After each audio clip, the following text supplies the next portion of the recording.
Hello students, this is नएस टी प्रयागराज में आप सभी का स्वागत है।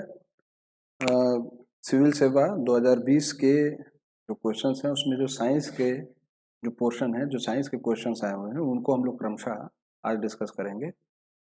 पिछले 3 दिन से इलाहाबाद और विशेष रूप से जिस क्षेत्र में मैं रिकॉर्ड करता हूँ वहाँ बिजली की प्रॉब्लम थी। 2 दिन तो आप सभी लोगों की थी। आज भी यहाँ पर बिजली की ही प्रॉब्लम है और इसीलिए लाइव क्लास नहीं ले पा रहा हूँ। तो इस वीडियो को रिकॉर्ड करके आज अभी लोड भी कर दे रहा हूँ जिससे आप लोग इसको क्वेश्चंस को समझ लें। तो जो जो पहला क्वेश्चन है, देखिए कि वही साइंस का है। कार्बन नैनो ट्यूब के संदर्भ में निम्नलिखित कथनों पर विचार कीजिए।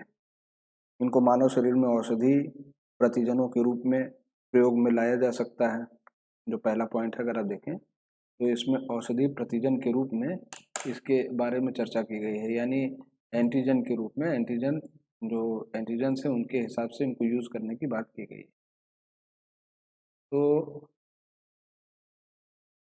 ये ठीक है कि इनको मानव शरीर में औषधियों और प्रतिजनों के वाहक के रूप में, यानी जो है मेडिसिन और एंटीजन जो है डिलीवरी के लिए आप इसको यूज कर सकते हैं, दोनों काम ही कर सकते हैं। दूसरा है मानव शरीर में क्षतिग्रस्त भाग के लिए कृत्रिम रक्त केशिकाओं ब्लड वेसल्स के निर्माण के लिए प्रयोग में लाया जा सकता है। तीसरा है इनका जैव रासायनिक संवेदकों के रूप में उपयोग किया जा सकता है, जो बायोकेमिकल जो सेंसर्स होते हैं उनके रूप में यूज किया जा सकता है। और चौथा विकल्प इसमें दिया है कार्बन नैनो ट्यूब जैव निम्नकरणीय होती है, इनमें से कौन से कथन सही है। इंग्लिश में पढ़ दे रहा हूँ। With reference to carbon nano tubes consider the following statements. They can be used as carriers of drugs and antigens in the human body, correct. They can be made into artificial blood capillaries for an injured part of human body, correct. तीसरा है they can be used as biochemical sensors, correct. चौथा है carbon nano tubes are biodegradable. देखिए, carbon nano tube बेहद stable compound है और इसलिए biodegradable नहीं। बायोडिग्रेडेबल ऐसा पदार्थ जो किसी जीवधारी के द्वारा जो है डिग्रेड किया जाता है, निम्नकरणीय किया जाता है, यानी उसको ओरिजिनल फॉर्म में लौटा दिया जाता है। तो अभी जो माइक्रोब्स हैं उनके भीतर ये टोटल बायोडिग्रेडेबल नहीं है। इसका मतलब है इसमें जो ऑप्शन है, इसमें जो सी ऑप्शन इसमें जो दिया हुआ है, केवल 1, 3 और 4, ये वाला जो ऑप्शन है ये आपका सही ऑप्शन। तो सी ऑप्शन इसमें सही है, यानी जो पहला क्वेश्चन है कार्बन नैनो ट्यूब का, उसमें पहला, तीसरा और चौथा विकल्प सही है। निम्नलिखित गतिविधियों पर विचार कीजिए। खेत में फसल पर पीड़कनाशी छिड़कना, पेस्टिसाइड्स को। सक्रिय ज्वालामुखों के मुखों का निरीक्षण करना। और तीसरा है डीएनए विश्लेषण के लिए उत्क्षेपण करती हुई व्हेलों के श्वास के नमूने एकत्र करना। तकनीक के वर्तमान स्तर पर उपयुक्त गतिविधियों में से किसे ड्रोन के सफलतापूर्वक प्रयोग में लाया जा सकता है। दूसरा क्वेश्चन ड्रोन्स के एप्लीकेशन पर है। स्पेइंग, देखिए ड्रोन्स हम लोग जानते हैं कि ड्रोन्स का सेना में बहुत तेरा इस्तेमाल होता है। सेना में इसके इस्तेमाल को अगर हम देखें तो सेना में जो है कह सकते हैं ये जो है सर्वेक्षण कार्य कर सकते हैं। सेना में इसके अतिरिक्त अगर आप देखें तो जो है ये जो जो टारगेट ड्रोन्स होते हैं उनके ऊपर हम प्रैक्टिस करते हैं, यानी जो वायुसैनिक है वो उसके ऊपर प्रैक्टिस करते हैं। फिर जो है कुछ ऐसे अटैकिंग ड्रोन्स होते हैं जो है आप कह सकते हैं जो है वो हमला करने की यूज में आते हैं। लेकिन ड्रोन्स को जो है क्रॉप फील्ड पर पेस्टिसाइड छिड़कने के लिए यूज किया जा रहा है, सही है। Inspecting the craters of active volcanoes, यानी जो वॉल्केनो एक्टिव है उसके क्रेटर पर, उसके मुख पर जाकर के उसका निरीक्षण करने में भी इसको यूज कर रहे हैं। Collecting breath sample from spouting whales for DNA analysis, ये भी सही है।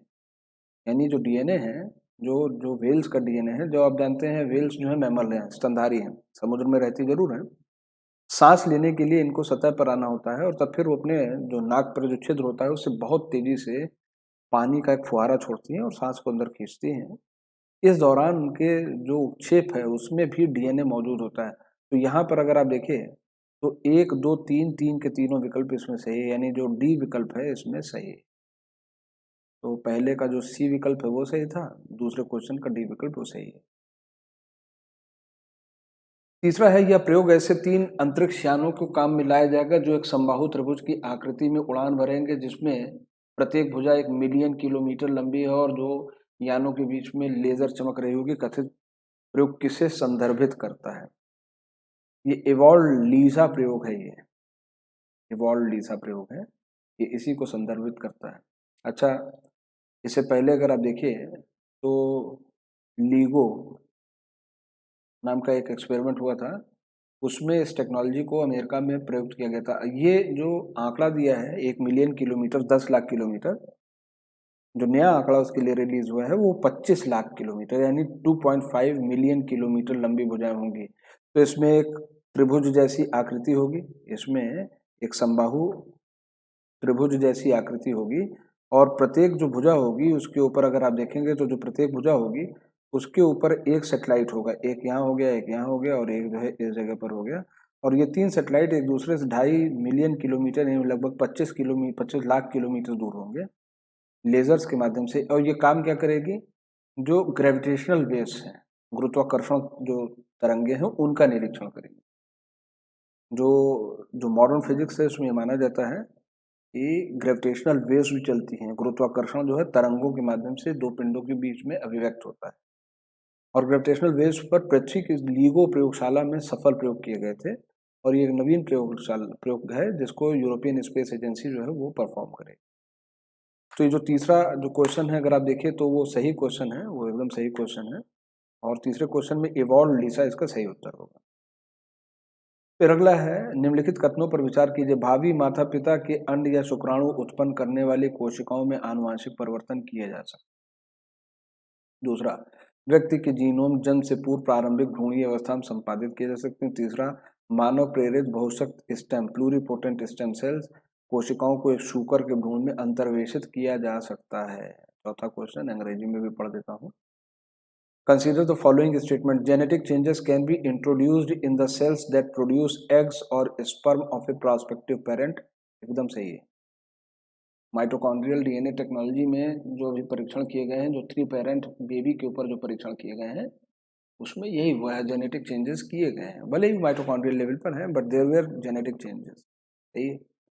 A person's genome can be edited before birth at early embryonic stage, ये भी सही है। और तीसरा, human induced pluripotent stem cells can be injected into embryos of a pig, ये भी सही है। यानी ये जो चौथा क्वेश्चन है इसमें जो विकल्प हैं 1 2 3, 3 के तीनों विकल्प इसमें सही होंगे, ये तीनों के तीनों विकल्प इसमें सही। अगला क्वेश्चन न्यूमोकोकल कॉन्जुगेट वैक्सीन है। अगर आपने हमको फॉलो किया होगा तो हमने टाइफाइड कॉन्जुगेट वैक्सीन के बारे में आपसे चर्चा की थी, जो भारत में ही प्रोड्यूस की जा रही है और जिसका सबसे बड़ा यूजर पाकिस्तान है। तो टाइफाइड कॉन्जुगेट वैक्सीन के ऊपर तो क्वेश्चन नहीं है, न्यूमोकोकल कॉन्जुगेट वैक्सीन पर है। These vaccines are effective against pneumonia as well as meningitis and sepsis. दूसरा है, dependence on antibiotics that are not effective against drug resistance bacteria can be reduced. तीसरा है, these vaccines have no side effects and cause no allergic reaction. पांचवा question जो है, sorry ये मैंने इसमें लगाया था,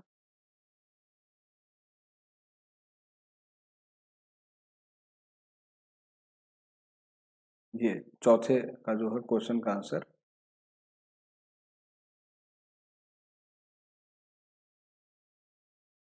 चौथे क्वेश्चन का आंसर जो है वो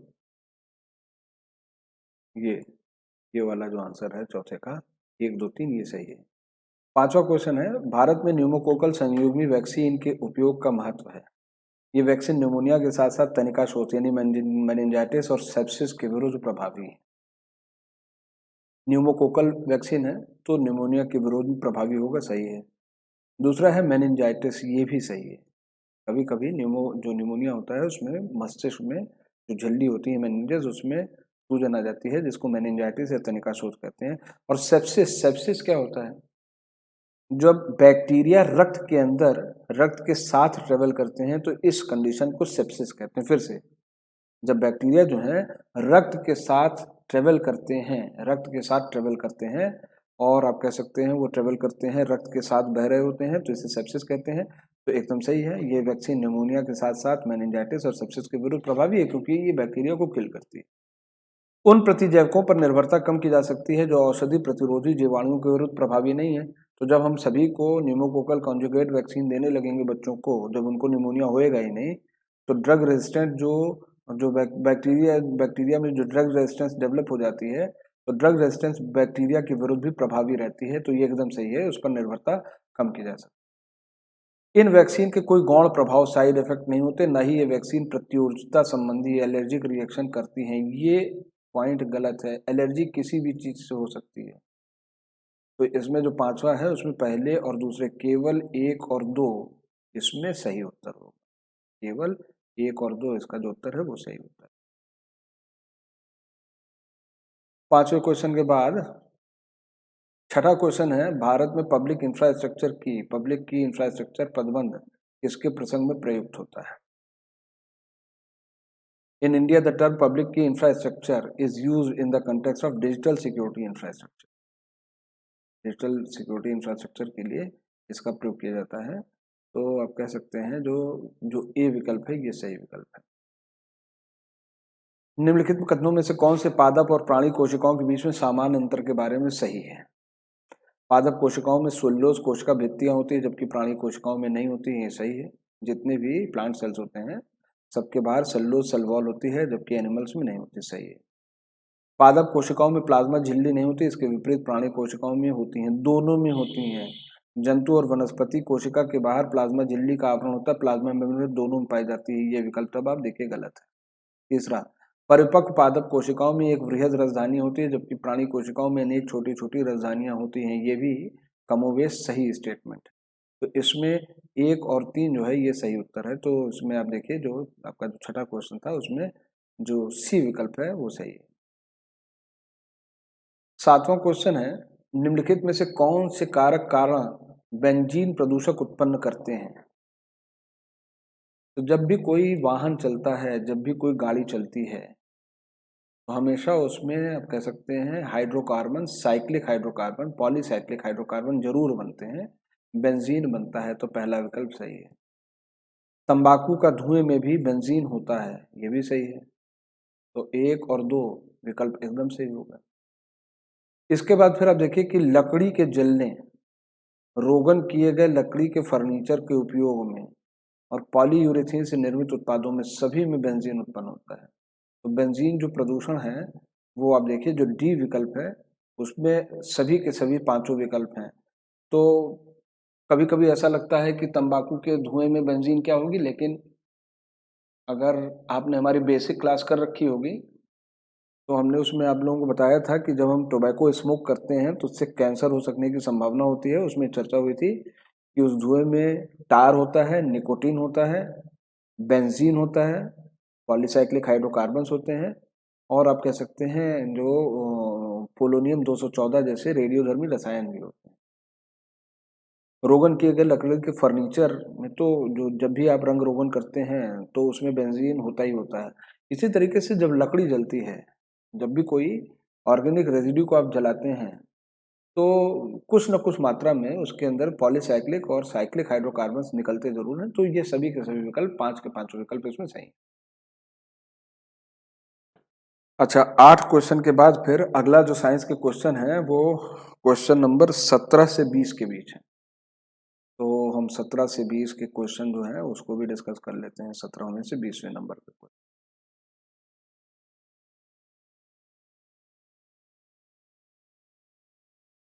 मानव प्रजनन तकनीक में अभिनव प्रगति के संदर्भ में प्रकेंद्रीय स्थानांतरण प्रो न्यूक्लियर ट्रांसफर का प्रयोग किसके लिए होता है? अंग्रेजी में पढ़ देता हूँ। इन the context of recent advancements in human reproductive technology pro nuclear transfer is used. अभी इस क्वेश्चन का आधा पार्ट ऊपर आया था जहां हमने आपसे कहा था कि माइटोकॉन्ड्रियल जो जो डिजीजेस होती हैं, जो माइटोकॉन्ड्रियल, उसमें इस टेक्नोलॉजी को यूज करते हैं 3 पेरेंट बेबी में। तो इसमें देखिए स्पर्म और ओवा का न्यूक्लियस लिया जाता है। देखिए एक चीज आप ये समझते ही हैं, आप लोग जानते हैं कि जब जो है आप कह सकते हैं जब जो है स्पर्म और इसके साथ साथ जो ओवा है, स्पर्म और ओवा, इनके संलयन से जो है वो जाइगोट तैयार होता है। अच्छा, स्पर्म और ओवा दोनों में न्यूक्लियस होते हैं। न्यूक्लियस जो है स्पर्म और ओवा दोनों में होते हैं। माइटोकॉन्ड्रिया केवल और केवल ओवा में होता है, स्पर्म का माइटोकॉन्ड्रिया यूज नहीं होता। तो अगर माँ के ओवा में माइटोकॉन्ड्रिया के डीएनए में डिफेक्ट होता है तो माँ के माइटोकॉन्ड्रिया को ओवा से निकाल दिया जाता है और तब फिर संतान में सूत्रकणिका वाले रोग के निरोध में ये जो डी विकल्प है, माइटोकॉन्ड्रियल जो आप कह सकते हैं जो डिफिकल्टीज हैं उसको दूर करने में ये सही हो जाता है। तो prevention of mitochondrial disease in offspring ये एकदम सही विकल्प है। 17वां क्वेश्चन। 18वां question, the present state of development of artificial intelligence can effectively do which of the following? Bring down electricity consumption in industrial units, create meaningful short stories and songs, disease diagnosis, text to speech conversion, and wireless transmission of electrical energy. विकास की वर्तमान स्थिति में कृत्रिम बुद्धिमत्ता निम्नलिखित में से किस कार्य को प्रभावी रूप से कर सकती है? तो आजकल आप देखिए कि जो है सार्थक लघु कहानियों और गीतों की रचना हो जाती है, टेक्स्ट टू स्पीच कन्वर्जन हो रहा है, रोग के निदान में भी हो रहा है। अच्छा, औद्योगिक इकाइयों में विद्युत खपत को कम करने में भी इसका यूज हो रहा है और विद्युत ऊर्जा का जो बेतार संचार है इसमें भी। तो यानी आप कह सकते हैं इसमें 1 2 3 4 5 सभी के सभी पांचों जो है इसमें एकदम सही विकल्प है। तो जो डी विकल्प है इसका ये सही विकल्प, डी विकल्प।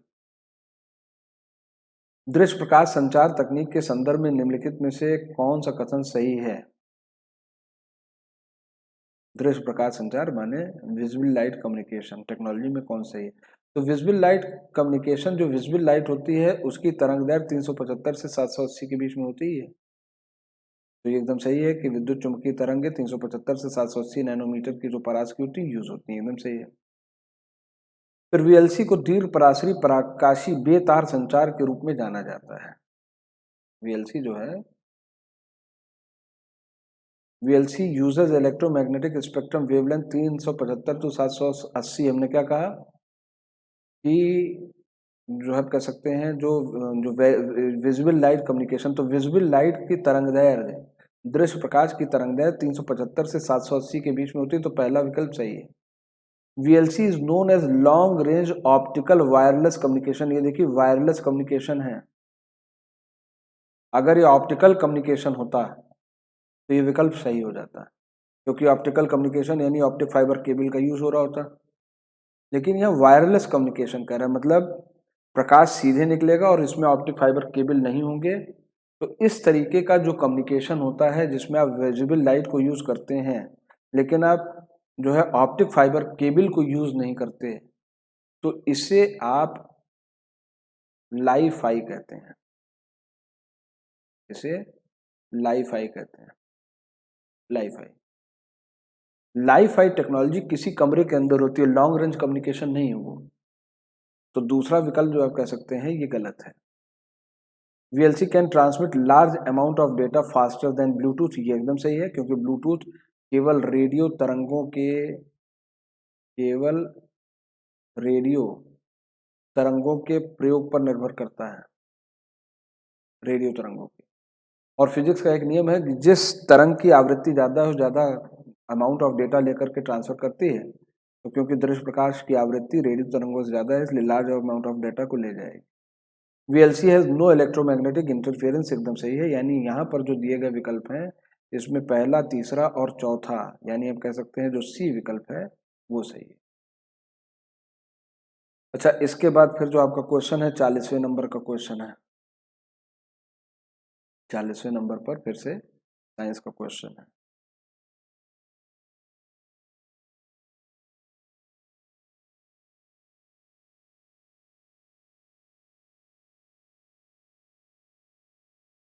अंतर्राष्ट्रीय संगठन समझौता, आल्माटा घोषणा, देखिए ये जो आप कह सकते हैं 1977 के आसपास का है। इसमें लोगों के स्वास्थ्य की देखभाल के लिए ये घोषणा की गई थी।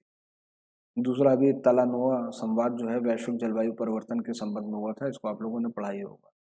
तो इसमें जो दिए गए युग्म है इसमें पहला और तीसरा एकदम सही है, यानी सी विकल्प इसमें एकदम सही है।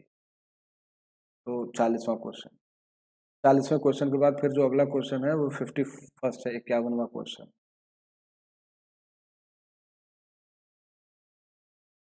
51वां क्वेश्चन, कृषि में फर्टिगेशन के क्या लाभ है? फर्टिगेशन क्या है?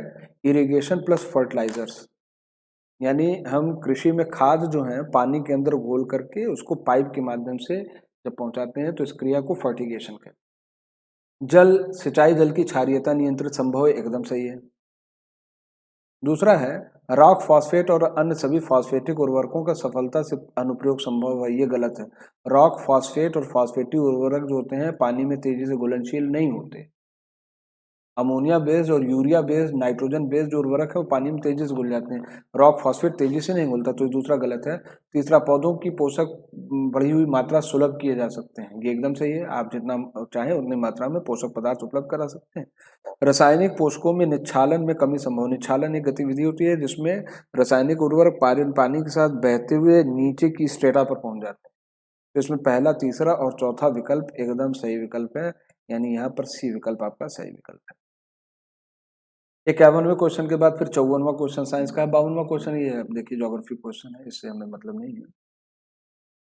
भारत में रासायनिक उर्वरकों के संबंध में निम्नलिखित कथनों पर विचार कीजिए। वर्तमान में रासायनिक उर्वरकों को खुदरा मूल्य बाजार संचालित से सरकार के द्वारा नियंत्रित नहीं है, ये तो गलत हो गया।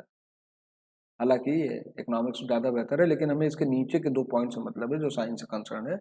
अमोनिया जो यूरिया में बनाने में काम आता है प्राकृतिक गैस से उत्पन्न होती है, ये सही है, तो उसको ऐसे ही बनाते हैं। और सल्फर जो फास्फोरिक अम्ल के उर्वरक के लिए कच्चा माल है, तेल शोधन कारखानों से उत्पाद है, ये भी सही है।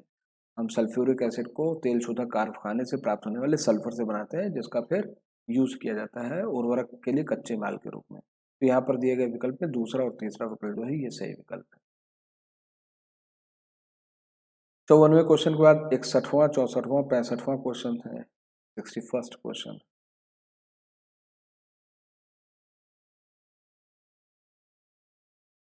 यदि किसी पौधे की विशिष्ट जाति को वन्य जीव सुरक्षा अधिनियम 1972 की 6ठी अनुसूची में रखा जाता है तो इसका क्या तात्पर्य होता है?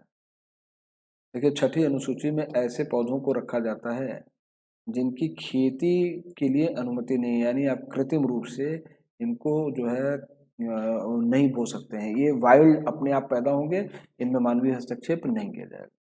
तो जो बी विकल्प है जो 6ठी अनुसूची का है वो एकदम सही है। इसके बाद 64वां 65वां क्वेश्चन है, 64th और 65th।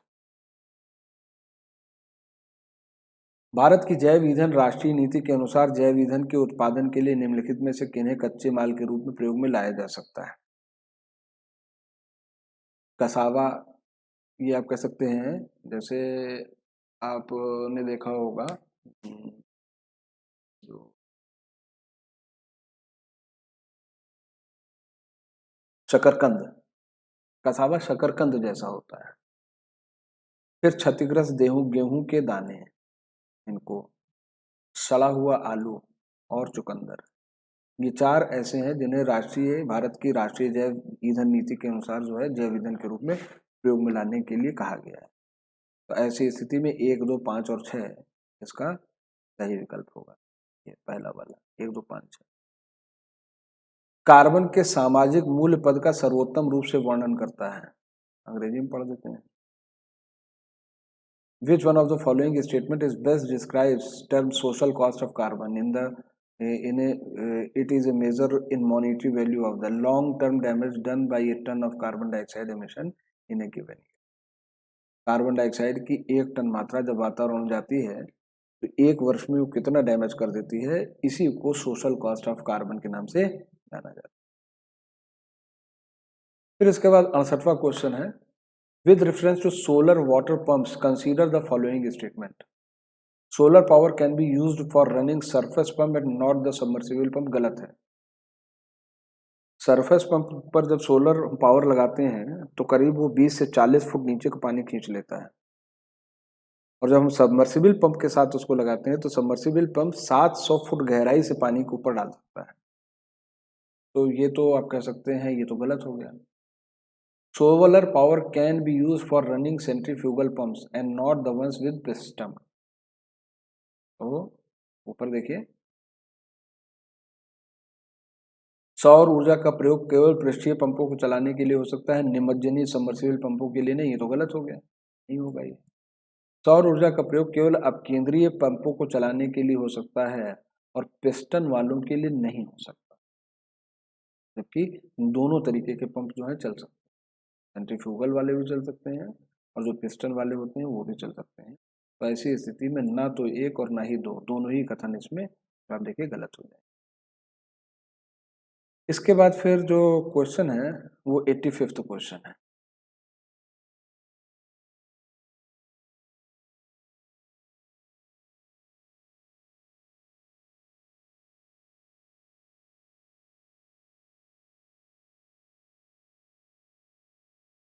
भारत में क्यों कुछ परमाणु रिएक्टर IAEA के सुरक्षा उपायों के अधीन रखे जाते हैं जबकि अन्य इसके सुरक्षा अधीन नहीं आते? सीधा सा नियम यह है कि जब हम किसी आयातित यूरेनियम या प्लूटोनियम या थोरियम को यूज करते हैं, हालांकि भारत केवल यूरेनियम का ही आयात कर रहा है, तो ऐसी स्थिति में वो IAEA इंस्पेक्शन के अंतर्गत आ जाते हैं। तो जहां जहां स्वदेशी यूरेनियम, प्लूटोनियम, थोरियम यूज करेंगे वो निरीक्षण में नहीं रहेंगे। और आप कह सकते हैं जो यूरेनियम को, जो आयातित यूरेनियम को यूज करेंगे तो उनको रखा जाएगा। तो कुछ आयातित यूरेनियम का प्रयोग करते हैं और कुछ अन्य घरेलू आपूर्ति का। तो एकदम सही है, जो आयातित यूरेनियम वाला होगा, जो आयातित यूरेनियम वाला होगा वो IAEA के निरीक्षण के अंतर्गत होगा, और जो घरेलू आपूर्ति वाला होगा वो जो है सुरक्षाधीन नहीं रखा जाएगा। इसके बाद फिर अगला क्वेश्चन है 92।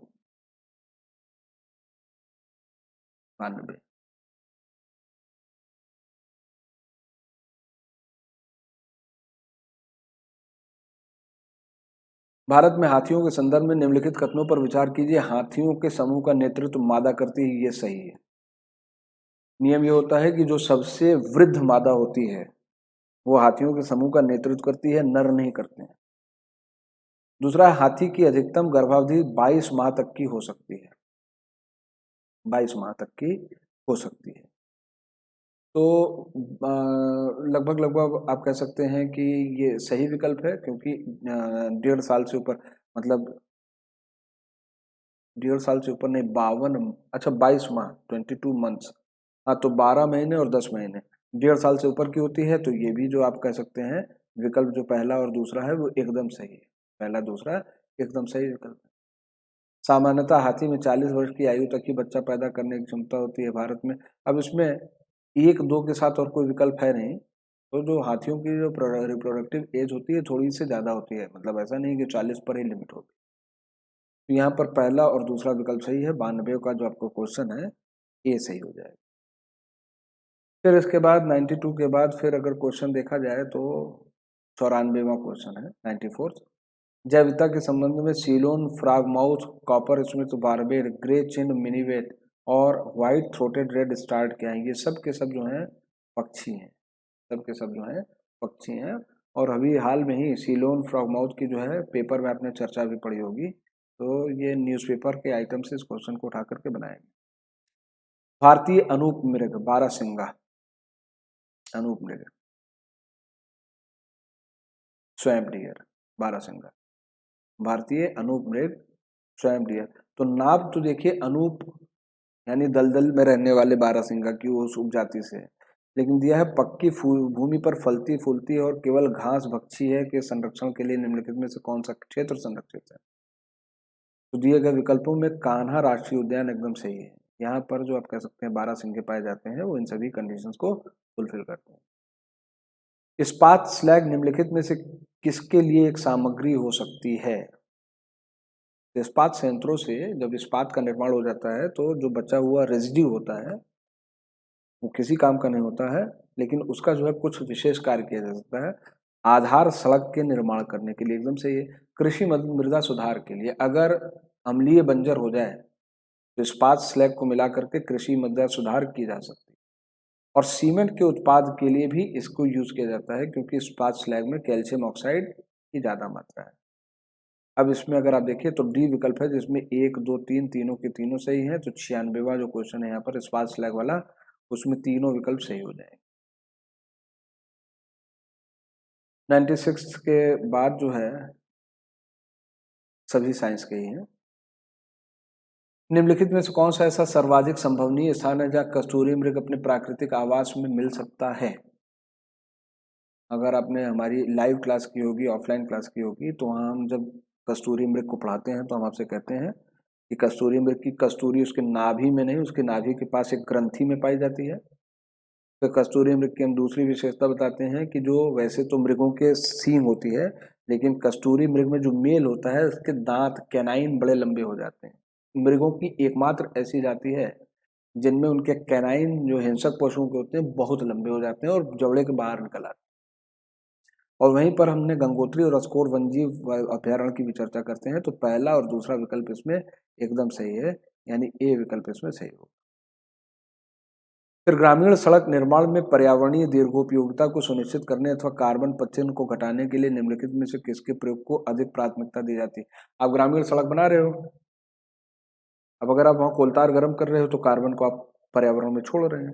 तो ग्रामीण जो सड़कें हैं उनको पर्यावरणीय दुर्योगता को सुनिश्चित करने के लिए, कार्बन पत्थर को घटाने के लिए निम्नलिखित में से किसको यूज करते हैं।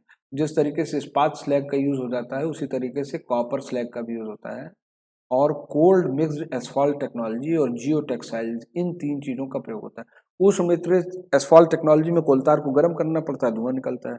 और पोर्टलैंड सीमेंट को आप कहेंगे तो पोर्टलैंड सीमेंट जहां बनता है वहां तो कार्बन डाइऑक्साइड उत्पन्न होती है। तो ऐसी स्थिति में पहली तीन जो टेक्नोलॉजी है, 1, 2 और 3, ये एकदम सही है। इसका 1, 2, 3 ये सही उत्तर आ जाएगा।